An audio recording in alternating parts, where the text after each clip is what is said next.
So today I'm gonna teach you how to make un tinto. That's just how Colombians call it, like a small cup of black coffee. It's called un tinto because you drink it from a tintero cup, which is just like a small cup. How I usually made it in Colombia is with, instead of one of these nice like funnels, we would use something that looks almost like stocking. So you would put like a stocking over something like glass, and then you would put the coffee and pour it. Now we have this like really nice thing here at the College of Medicine that you can use. And so how I make it is I make, for every 2 tablespoons of coffee, I put 1 cup of hot water. And so I already have 3 tablespoons of coffee here.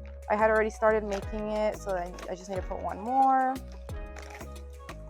And I had my nice hot water, not too hot, but it was already at a boil.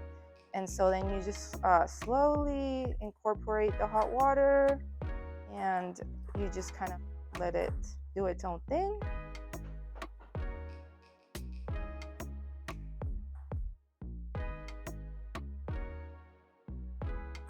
And once this is all done, the best part is you get to share it with others.